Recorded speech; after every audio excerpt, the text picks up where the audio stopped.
அஸ்ஸலாமு அலைக்கும் வரஹ்மத்துல்லாஹி வபரகாத்துஹு. அன்புக்கினிய சகோதர சகோதரிகளே, மீண்டும் ஒரு பதிவினூடாக உங்கள் அனைவரையும் சந்திப்பதில் பெருமகிழ்ச்சி அடைகிறேன். எல்லா புகழும் அல்லாஹ்வுக்கே, அல்ஹம்துலில்லாஹ்.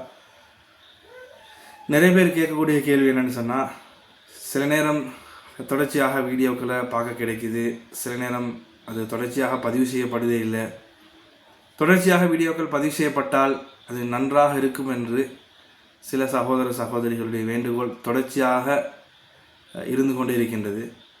ஆனாலும் என்னுடைய சில சந்தர்ப்ப சூழ்நிலைகள் காரணமாக தொடர்ச்சியாக சில வீடியோக்கள் பதிவு செய்ய இயலாமல் போகக்கூடிய நிலைமைகள் இருக்கின்றது. இதுக்கு பிறகு இன்ஷா அல்லாஹ் முழுமையான அளவு நான் முயற்சி செய்கிறேன். குறைந்தது ஒரு வாரத்துக்கு இரண்டு வீடியோக்களாவது சமூகத்துக்கு நல்ல விஷயங்களை சொல்லணும் என்ற விஷயங்களை முயற்சி செஞ்சு கொண்டிருக்கிறேன்.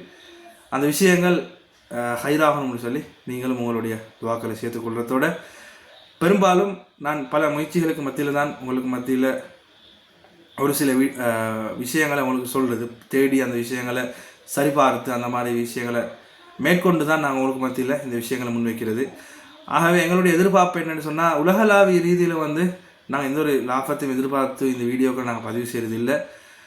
நாங்கள் படித்த இல்மின் படி நாங்கள் மற்ற மக்களுக்கு சொல்லிக் கொடுக்கணும், நாங்களும் எங்களோட வாழ்க்கையில் எடுத்து நடக்கிறதோடு மற்ற மக்களுக்கும் சொல்லிக் கொடுக்கணும் என்ற அந்த ஒரே நியத்தில் மட்டும்தான் இந்த விஷயங்கள் நான் உங்களுக்கு மத்தியில் முன் வச்சு கொண்டிருக்கிறேன். ஆகவே பிறரும் பயனடைகிறதுக்கு இந்த விஷயங்களை ஷேர் செய்யுங்க. இன்றைய தினம் மிக முக்கியமான விஷயத்தை நான் உங்களுக்கு மத்தியில் சொல்லியிருக்கிறேன். அது என்ன விஷயம்னு சொன்னால், என்னுடைய அனுபவத்தில் நான் கண்ட ஒரு விஷயம். அது பொதுவாக நானும் 3 குழந்தைகளுக்கு தந்தையாக இருக்கிறேன் என்ற அடிப்படையில், பெற்றோராக இருக்கிறோம் என்ற அடிப்படையில் எங்களுடைய வாழ்க்கையில் ஒரு அனுபவம் ஒன்று கிடைச்சிது. அந்த அனுபவத்தை தான் சொல்ல போகிறேன். இந்த சவால் பெரும்பாலான எல்லா பெற்றோருக்கும் இந்த சவால் இருந்து கொண்டே இருக்கின்றது. அதுக்கு என்ன செய்யணும்னு ஒன்றுமே விளங்குதில்லை. பெரும்பாலும் தாய்மார்களை பொறுத்த வகையில் நேஸ்மார்ட்டை பற்றி எப்பயுமே ஏச்சி கேட்கக்கூடிய ஒரு விஷயந்தான் குழந்தைகளுடைய அந்த பாரம் குறைவான விஷயம், அந்த குழந்தைகள் சரியான முறையில் சாப்பிடாத விஷயம். அதுக்கு என்ன செய்கிறேன்னு சொல்லி ஒரு தீர்வு பெரும்பாலும் கிடைக்கிறதே இல்லை. என்னதான் செஞ்சேன்னு சொன்னாலும் குழந்தைகளை சாப்பிட வைக்க முடியாத ஒரு நிலைமை இருந்து கொண்டு இருக்கின்றது. அதுக்கு பெரும்பாலான பெற்றோர் என்ன செய்யக்கூடிய விஷயம்னு சொன்னால், கையில் ஃபோனை கொடுத்து எப்படியாவது இந்த பிள்ளை சாப்பிட்டு வயிற்று நிரப்பட்டும்னு சொல்லி ஃபோனை கொடுத்து என்ன செய்வாங்க, சாப்பிட வைப்பாங்க. பொதுவாக நாங்களும் ஆரம்ப காலத்தில் அந்த விஷயத்தை செய்ய வேண்டிய ஒரு நிர்பந்தம் எங்களுக்கும் ஏற்பட்டுச்சு. அதுக்கப்புறம் சில விஷயங்களை நாங்கள் தேடி பார்க்கக்கூடிய நேரத்தில், அந்த ஃபோன் பார்த்து சாப்பிடக்கூடிய நேரத்தில் அந்த புள்ளோட மைண்ட் என்ன செய்யும், அது அந்த ஃபோனில் தான் நிற்கிது. அந்த ஃபோன் நீக்கக்கூடியதால் அந்த பிரெயின் என்ன செய்யும்னு சொன்னால், அந்த சாப்பாடை சரியான முறையில் கவனம் எடுக்காது. அப்போ அது என்ன செய்யும், சும்மா வயிற்றுக்குள்ளே பேத்திட்டே இருக்கும். பொதுவாக பெற்றோர்கள் சொல்லக்கூடிய விஷயம் என்னென்னு சொன்னால், ஃபோனை கொடுத்தா 2-3 பிளேட் வேணால் சாப்பிடுவாங்க, 2-3 பியான் வேணால் சாப்பிடுவாங்க, அப்படி தான் சொல்லுவாங்க. பொதுவாக சொல்லக்கூடிய விஷயம் அப்படி தானே. இப்போ அந்த அனுபவத்தோடு இந்த வீடியோ பார்க்கக்கூடிய சகோதரர்கள் அந்த விஷயத்தை 100க்கு 100 உடன்படுவீங்க. என்ன சொன்னால், எவ்வளோ கொடுத்தா சாப்பிட்டுட்டே இருப்பாங்க.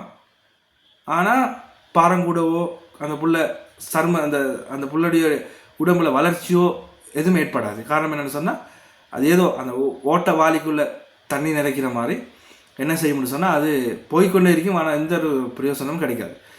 அப்போ இது என்ன செய்கிற சப்ஜெக்ட்னு சொன்னால், அப்போ ஃபோனை கொடுக்காம நாங்கள் சாப்பிட வைக்கிறேன்னு சொன்னாலும் அந்த பிள்ளைகள் சாப்பிடுது இல்லை. இதுதான் நாங்கள் பெரிய சவால்.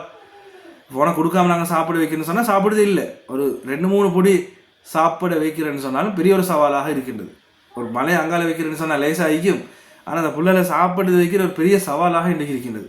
அதுக்குண்டான ரீசன் என்னன்னு சொல்லி நான் தேடி பார்க்கக்கூடிய சந்தர்ப்பம் கிடைச்சிது. இது ஏற்கனவே நாங்கள் பல விஷயங்கள் பல சந்தர்ப்பங்களில் எங்களுக்கு தெரிஞ்ச விஷயங்கள் தான். ஆனால் நாங்கள் இதை கனெக்ட் பண்ணி பார்க்கல, ஒன்றோடு ஒன்று இணைச்சி பார்க்கல. பொதுவாக சொல்லக்கூடிய விஷயம் என்னென்னு சொன்னால், தேநீர்கள் அது பெரியவங்களாக இருந்தாலும் சரி சின்னவங்களாக இருந்தாலும் சரி, டீ குடிக்கிறது, தேநீர் அருந்துறது அது உடல் நலத்துக்கு கேடுன்னு சொல்லி பொதுவாக வைத்தியர்களாலும் சரி, அதே மாதிரி நபி ஸல்லல்லாஹு அலைஹி வஸல்லமான மருத்துவத்தை பின்பற்றி வைத்தியங்கள் செய்யக்கூடியவங்களா அந்த தரப்பில் ஈடுபாடு உள்ளவங்களாக இருந்தாலும் சொன்னாலும் இந்த தேநீர் விஷயத்தில் உடன்பட மாட்டாங்க. அதாவது டீ குடிக்கிற விஷயத்தில், பிளேன் டீ அல்ல, டீ குடிக்கிற விஷயத்தில் என்ன செய்ய மாட்டாங்க. ரத்தி, எங்கர், அந்த மாதிரி மாவு இதுகளுக்கு தானே அந்த பிராண்டுகள் மூலமாக வரக்கூடிய பால் மாவின் மூலமாக டீ குடிக்கிறது என்ன செய்வாங்க, உடன்பட மாட்டாங்க. இதில் பல விதமான கெடுதிகள் உடலுக்கு இருக்கின்ற விஷயங்களை சொல்லிக்கொண்டே இருப்பாங்க. ஆனால் நான் நினைக்கல எப்படி ஒரு அந்த கெடுதி ஒன்று ஏற்படும் சொல்லி நான் நினைக்கவே இல்லை. அதுதான் அந்த பிள்ளைகள் சாப்பிடாம இருக்கக்கூடிய அந்த பிரச்சனை. இப்போ பொதுவாக நாங்கள் என்ன செய்யணும்னு சொன்னால் 2-3 வயசு 4 வயசு பிள்ளைகளுக்கு நாங்கள் டீ குடிக்கிறதோட என்ன செய்வோம், அந்த பிள்ளைகளுக்கு டீ ஊற்றி கொடுப்போம். அந்த பிள்ளைகள் அந்த டீயை குடிக்கும். அந்த டீயை குடித்ததுக்கு போகிற அந்த பிள்ளைகளோட ஓமம் என்ன செய்யும்னு சொன்னால், அந்த டீயில் இருக்கக்கூடிய பெரிய ஒரு பிரச்சனைன்னு சொன்னால் பசியை உணர வைக்காது. இப்போ பாருங்கள், சில நேரத்துக்கு இப்போ பெரும்பாலான இந்த விஷயத்த எனக்கு இருந்தாலும் அந்த பிரச்சனை தான். ஒரு நோம்பு திறந்தன்னு சொன்னாலும் அல்லது எந்த ஒரு விஷயமா இருந்தாலும் சொன்னாலும் காலையில் ஏதோ ஒரு வேலையை செய்யணும்னு சொன்னாலும் டீ ஒன்று குடித்தா தான் அதுக்காக எங்களுக்கு அந்த வேலையை செஞ்சு கொண்டு போகிற மாதிரி உஜாரண்டு வருது தானே. இதுதான் நாங்கள் நினைக்கக்கூடிய ஃபர்ஸ்ட் ஃபோல்ட். அந்த டீலிக்கக்கூடிய பிரச்சனை தான். இது பெரியவங்களுக்கு ஏதோ ஒரு வகையில் பாதிப்பிலிக்கு தான். ஆனால் இப்போ நாங்கள் இதுக்கு இந்த தலைப்பை என்னென்னு சொன்னால், அந்த சின்ன பிள்ளைகளை எப்படியாவது சாப்பிட வச்சு அவங்களோட உடல் நலத்தை ஆரோக்கியமாக வைக்கணும்னு சொல்லித்தானே. அதில் இப்போ பெரியவங்களுக்கு அந்த சுச்சுவேஷன் டீ எண்ணெய் குடிச்சு எவ்வளோ நேரம் இருந்தாலும் வேலை செய்யலும்னு சொல்லி இருக்கக்கூடிய நேரத்தில் இப்போ பெரியவங்களோட உடம்பு எவ்வளோ அது ஹார்ட் ஒர்க் பண்ணும், சின்ன உடம்பு மாறிலே. அதையே ஒரு 2-3 மணித்தாளுக்கு என்ன செய்யலாம், டீயை குடித்தா 2-3 மணித்தாளத்துக்கு சோம்பல் இல்லாமல் அசதி இல்லாமல் என்ன செய்யலாம், எங்களோட வேலையை செஞ்சு முடிக்கலாம் தானே. அதே மாதிரி சின்னவங்களுக்கு என்ன செய்ய முடியும் சொன்னால், அப்போ எங்களுக்கே ஒரு 2-3 மணித்தாளத்துக்குன்னு சொன்னால் சின்னவங்களுக்கு என்ன செய்யும், ஒரு 6-7 மணித்தாள் 8 மணித்தாளம் வரைக்கும் என்ன செய்யலாம், இந்த டீயுடைய எனர்ஜியுடைய பவரை அவங்களால என்ன செய்யலாம், தாக்கி பிடிக்கலாம். இது உடலுக்கு நலவாக இருக்கக்கூடிய ஒரு எனர்ஜி அல்ல. அந்த அந்த அந்த டைமில் குளுக்கோஸ் மாதிரி என்ன செய்யணும்னு சொன்னால் அந்த டைமுக்கு உஜாரை கொடுக்குற மாதிரி ஒரு சாமான் தான் இது.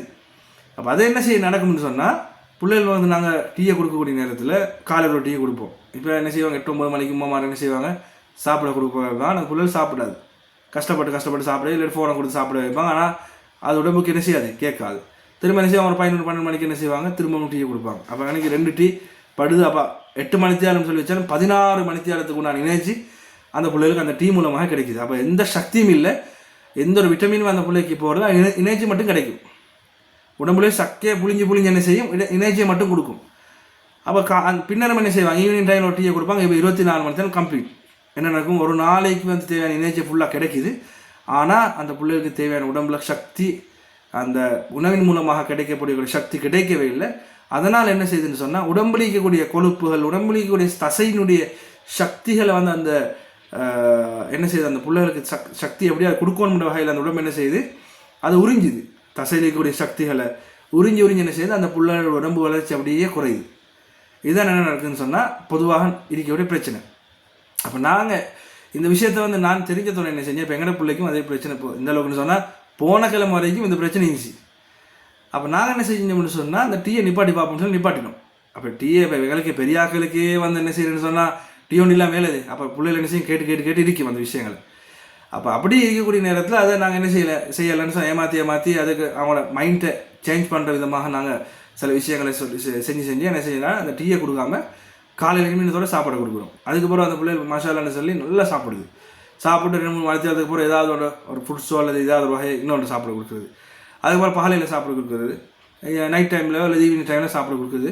இப்படி சாப்பிட கொடுக்கக்கூடிய நேரத்தில் மாஷாலா நாங்கள் ஃபோன் பார்த்து ஒரு நாங்கள் சாதாரண 2-3 பிளேட் சாப்பிட்றாங்கன்னு சொல்லி அந்த பிள்ளைகள் தெரியாமலே அதே ரிசல்ட்ஸ் இந்த பிள்ளைகளோட மைண்ட் சேஞ்ச் ஆகாமல் அந்த பிள்ளைகள் விரும்பி பசியோட அந்த அதே அளவு சாப்பாட்டை சாப்பிடக்கூடிய நிலைமையை பார்த்தோம் என்னுடைய அனுபவத்தில். அதுக்கப்புறம் என்ன செஞ்சோம், ஒரு 3-4 நாளைக்கு அப்புறம் அந்த புள்ளோட பாரத்தை பார்க்கக்கூடிய நேரத்தில் மாஷால்லா பெரிய அளவுக்கு உண்டான ஒரு மாற்றம் இருந்துச்சு, அல்ஹம்துலில்லாஹ். அப்போ இந்த டீ எந்த அளவு தூரத்துக்கு ஒரு பொய்யான பிம்பம் எனர்ஜியை உருவாக்குறது போல் ஒரு பிம்பத்தை உருவாக்கி குழந்தைகளோட உடலை நாசமாக்கி கொண்டிருக்கிறது என்ற விஷயங்களை யோசிக்கக்கூடிய நேரத்தில் உண்மையிலே கவலையாகவும் ஆச்சரியமாகவும் இருந்துச்சு. இது தெரியாமல் தானே எவ்வளோ காலம் நான் கஷ்டப்பட்டு பிள்ளைகளுக்கு சாப்பாடு கொடுக்கறதுக்கு இன்னும் போராடிட்டு இருந்தோமே அப்படின்னு யோசிக்கக்கூடிய நேரத்தில் மிகவுமே மனசுக்கு வருத்தமாகிடுச்சு. அப்போ அதுக்கப்புறம் தான் இந்த விஷயம் ஒவ்வொரு பெற்றோரும், குழந்தைகள் இருக்கிற ஒவ்வொரு பெற்றோரும் தெரிஞ்சு கொள்ளட்டுமே சொல்லித்தான் இந்த வீடியோவை நான் நேரம் ஒதுக்கி இந்த விஷயத்தில் நான் அவங்களுக்கு இந்த விஷயத்தை ஷேர் செய்கிறேன். ஆகவே அன்பான பெற்றோர்களே, நாங்கள் நீங்கள் இப்போ நம்ம பெரியாக்கள் குடிக்க வரணும்னு சொல்லி நான் சொல்ல வரல. அதுலேயும் எங்களுக்கே கெடுதல் இருக்குது. எங்களுக்கே அதான் நான் சொன்னேன், நேரத்தோட சொன்ன எனர்ஜி கிடைக்குது. மாதம் 2-3 ஹவருக்கு வேலை செய்யணும் ஒரு டீயை குடிச்சேன்னு சொன்னால். அப்போ குழந்தைகளுடைய உடலில் எவ்வளோ ஒரு பாதிப்பு உருவாக்குது. அது ஆனால் அந்த டீ மூலமாக உண்மையான எனர்ஜி கிடைக்குது இல்லையே, அது ஒரு சாதாரண எங்களுக்கு அந்த டைமுக்கு ஏற்ற எனர்ஜியை தருது. அதுக்குண்டான பிரதிபலன் எங்களோட உடம்புலேருந்து எடுக்கப்படும். நோய் எதிர்ப்பு சக்திகள் குறையும், தசைகளுடைய வளர்ச்சி குறையும், அதே மாதிரி உடம்புடைய ஆரோக்கிய மூக்கம் குறையும். இது போன்ற சில விஷயங்கள் இருக்குது. அப்போ நாங்களும் எந்த அளவுக்கு அதை குறைக்க ட்ரை பண்ணி கொண்டு இருக்கிறோம். இன்ஷா அல்லாஹ் அதை நிப்பாற்ற மட்டுக்கும் அது நலவு. ஏன்னா திபுன் நபவி வைத்தியம் செய்யக்கூடிய நிறைய உலமாக்கள் சொல்லுவாங்க என்னன்னு சொன்னால் டீயை குடிக்கவானு தான் சொல்லுவாங்க. டீயை குடிங்க, டீயை குடிக்கவானு சொல்லுவாங்க. ஆனால் எங்களுக்கு உடனே அதை நிப்பாட்டி கொள்ளையில் அது எப்படியும் கொஞ்சம் அதை குடிச்சு தான் ஆகணும் என்ற அடிப்படையில் நாங்கள் ஏதோ ஒரு வகையில் தெரியாமல் அதில் மாட்டிக்கொண்டிருக்கிறோம். அதுலேருந்து கொஞ்சம் கொஞ்சமாக நாங்கள் என்ன செய்யறது வெளியாக்குறது. ஆனால் குழந்தைகள் வந்து என்ன செய்யலாம், அவசரமாக அதுலேருந்து வெளியாக்கலாம். வெளியாக்கி நீங்கள் பாருங்கள் இன்ஷா அல்லாஹ் இந்த சாப்பாடு கொடுக்குற பிரச்சனை வந்து உங்களுக்கு முழுமையாக இந்த சவால் நீங்களும் உங்களுடைய நான் ஏண்ட இந்த விஷயத்தில் எப்படி அனுபவம் இதை அடைஞ்சேனோ அதே மாதிரி நீங்களும் ஒரு அனுபவத்தை அடைவீங்கன்றதுல எந்த விதமான சந்தேகம் இல்லை. அதே மாதிரி பொதுவாக டாக்டர்ஸ் மாதிரி சொல்லக்கூடிய விஷயம்தான். இப்போ பொதுவாக ஒரு விஷயம் ஒன்றைக்கு தானே, தாய்ப்பால் வந்து கொடுக்கக்கூடிய நேரத்தில் தாய் எந்த சிந்தனையில் இருப்பாலோ அதுதான் குழந்தைக்கு போகும் சொல்லி ஒரு விஷயம் தானே. அது மாதிரி தான் இந்த மாடுகள் மூலமாக கிடைக்கக்கூடிய பால், அந்த பாலுக்கு வந்து இந்த மாட்டுகளுக்கு வந்து என்ன சிந்தனை இருக்குதோ அந்த சிந்தனை வந்து என்ன செய்யும், அதில் சிந்தனைகள் வந்து எங்களுக்கும் அந்த டீயை குடிக்கிற நேரத்தில் பிரதிபலனாக ஏற்படும். இதுதான் உண்மையான விஷயம். அப்போ அந்த மாடுகளுக்கு பொதுவாக என்ன செய்யப்படும் சொன்னால் அந்த ஸ்ட்ரெஸ், அதாவது இந்த மன அழுத்தம் அதிகமாக இருக்குமே, அதை கெட்டி போட்டு அதை அடைச்சி என்னென்னலாம் செஞ்சு வச்சுக்கிறாங்க. அப்போ அந்த மன அழுத்தம் சுதந்திரமாக பால் மாடுகளுக்கு சுதந்திரமாக திரியக்கூடிய, அது நினைச்ச டைம் போகிறதுக்கும் நினைச்ச டைம் வாரதுக்கும் நினைச்ச டைம் மேயறதுக்கும் அதுக்கு சந்தர்ப்பம் இல்லையே. நான் நினைக்கிற டைம் சாப்பாடு கொடுப்பாங்க, அந்த மாட்டை வளர்க்குறவங்க நினைக்கிற டைம் சாப்பாடு கொடுப்பாங்க, அவன் நினைக்கிற டைம் பால் எடுப்பாங்க, அவன் நினைக்கிற டைம் இது செய்வாங்க, அப்படி தானே. அப்போ அந்த மாட்டுக்கு என்ன செய்யும்னு சொன்னால் அது நினைக்கிற டைமுக்கு வந்து அந்த இது நடக்காது, விஷயம் நடக்காதால் அதுக்கு ஒரு மன அழுத்தம் ஏற்படும். அந்த மன அழுத்தம் தான், அந்த மன அழுத்தத்துடைய பிரதிபலன் இந்த டீயை குடிக்கக்கூடிய ஒவ்வொருத்தருக்கும் ஏற்படும். அதில் பிரதிபலன் இருக்கும் என்ற விஷயமும் வைத்தியர்களால் சொல்லப்பட்டு கொண்டிருக்குது. ஆக இந்த விஷயங்களை ரிசர்ச் பண்ணி பாருங்கள், உங்களுக்கும் நிறைய மாற்றங்கள் ஏற்படும். பெரியவங்க எந்த அளவுக்கு அதை கொஞ்சமாக, ஏன்னா சஹாபாக்களுடைய காலத்தில் கூட மதுக்கு அடிமையாக இருந்த சஹாபாக்கள் எல்லாம் என்ன செஞ்சால் கொஞ்சம் கொஞ்சமாக படிப்படியாக அல்லது வெளியாகினான். கொஞ்சம் குடிங்க, அதுக்கு ஒரு இஷாக்கு போகிற குடிங்க, அப்படி என்ன செஞ்சு அதுக்கு பிறகு தான் அவங்க அந்த முழுமையாக அந்த இதை விட்டு விலகலாம் என்ற நிலைமைக்கு வந்ததுக்கு பிறகு தான் எல்லாம் முழுமையாக ஹராமாக்கினாங்க மது. ஒரேடியாக போய்த்து நீங்கள் மது ஹராம்னு சொல்லியிருந்தால் அவங்க எல்லாரும் ஏற்றுக்கொள்ளலாம் போகும். ஏன்னா அந்தளவுக்கு அது தேவையாகிடுச்சு, அது எடிக்ட் ஆகியிருந்தாங்க அதுக்கு. அப்போ அதே மாதிரி இப்போ இந்த டீ விஷயத்துக்கும் பெரும்பாலும் நாங்கள் எடிக்ட் ஆகிக்கிறோம். அப்போ நாங்கள் என்ன செய்யணும், அது கொஞ்சமாக 3 நேரம் குடிக்கிற ஒருத்தர் 2 நேரம் ஆக்கலாம், அதுக்கப்புறம் 1 மாதம் 2 மாதமும் போயிடுத்து ஒரு நேரம் ஆக்கலாம். அப்படி என்ன செய்யலாம், கொஞ்சமாக குறைச்சி கொண்டு வந்தால் எங்களோட உடம்புலையும் ஆரோக்கியம் ஏற்படும். ஏன்னா இப்போ நாங்கள் பொதுவாக சொல்லக்கூடிய விஷயம் தான், என்ன 30-40 வயசு ஆறுக்குள்ளேயே நோயாளி ஆகுது இருக்காங்க. நாங்கள் எங்கே மற்றவங்க மாதிரி 60-70 வருஷம் ஆரோக்கியம் வைக்க போகிறோம்னு சொல்லி பெரும்பாலும் சொல்கிறோம். அதுக்குள்ள எல்லா விளைவும் இதுலேயும் தான் இருக்குது. ஆகவே அது நாங்கள் எங்களுக்குள்ளே மாட்டுது ஏற்படும். ஆனால் குழந்தைகளுக்கு உண்டான விஷயத்தில் தயவு செஞ்சு இந்த டீயை கொடுத்து அந்த குழந்தைகளுடைய உடம்பு ஆரோக்கியத்துக்கு எடுக்கமான அவங்களுக்கு அந்த டீயை கொடுக்காம சாப்பாடு ஃப்ரூட்ஸ் ஐட்டங்களை மட்டும் கொடுத்து அவங்கள நீங்கள் இது செஞ்சீங்கன்னு சொன்னால் மாஷா அல்லாஹ் எதிர்காலத்தில் அந்த குழந்தைகள் நோயில்லாத குழந்தைகளாக உங்களால் பார்க்கலும். குழந்தைகள் நோய்வாய்ப்படக்கூடிய நேரத்தில் எங்களோட பொருளாதார வீழ்ச்சிகள் இதெல்லாம் நடக்கும். பெற்றோருக்கு வந்து சிந்தனை கூட அடைய பிள்ளைக்கு சோம் இல்லை அப்படின்னு சொல்லி அந்த சிந்தனைகள் அதெல்லாம் வாரத்துக்கு பிள்ளைகள் வந்து நோயாளி ஆகிறதுக்கு மூலமாக தானே. அப்போ நோயால் இல்லாத ஆரோக்கியமான கல்விமான்களையும் ஆரோக்கியமான நல்ல பிரஜைகளையும் இந்த நாட்டுக்கு உருவாக்கி கொடுக்கறது எங்களோட ஒவ்வொருத்தருடைய மீது கட்டாய கடமையாகிக்குது. அந்த கடமையை மனசில் வச்சு அல்லாஹ் அமானிதமாக தந்த அந்த குழந்தைகளை அமானிதமான முறையில் வளர்த்து அமானிதமான முறையில் நாங்கள் சமூகத்துக்கு ஒப்படைக்கிற நிலைமைக்குது. அந்த விஷயத்தில் நாங்கள் கண்ணும் கருத்துமாக இருந்து இந்த விஷயங்களை செயற்படுத்தி கொள்ளுமாறு கவனம் எடுக்குமாறு மிக தாழ்மையை வேண்டிக்கொண்டு இந்த வீடியோ முடிக்கிறேன். இன்ஷா அல்லாஹ் இந்த வீடியோ பயனுள்ளதாக உங்களுக்கு இருந்துச்சு சொன்னால் ஏனே அவங்களுக்கும் ஷேர் செய்யுங்க, லைக் பண்ணுங்கள். லைக் பண்ணுறது மூலமாக நிறைய சகோதரருக்கு இந்த வீடியோ போய் சேர்றதுக்கு மிகப்பெரிய ஒரு வழிகாட்டுதல் ஆகிக்கும். ஆகவே இன்னும் ஒரு 11 சந்திக்கும் வரை வீடியோ பெற்றுக்கொள்கிறேன். அஸ்ஸலாமு அலைக்கும் வரஹ்மத்துல்லாஹி வபரகாத்துஹு.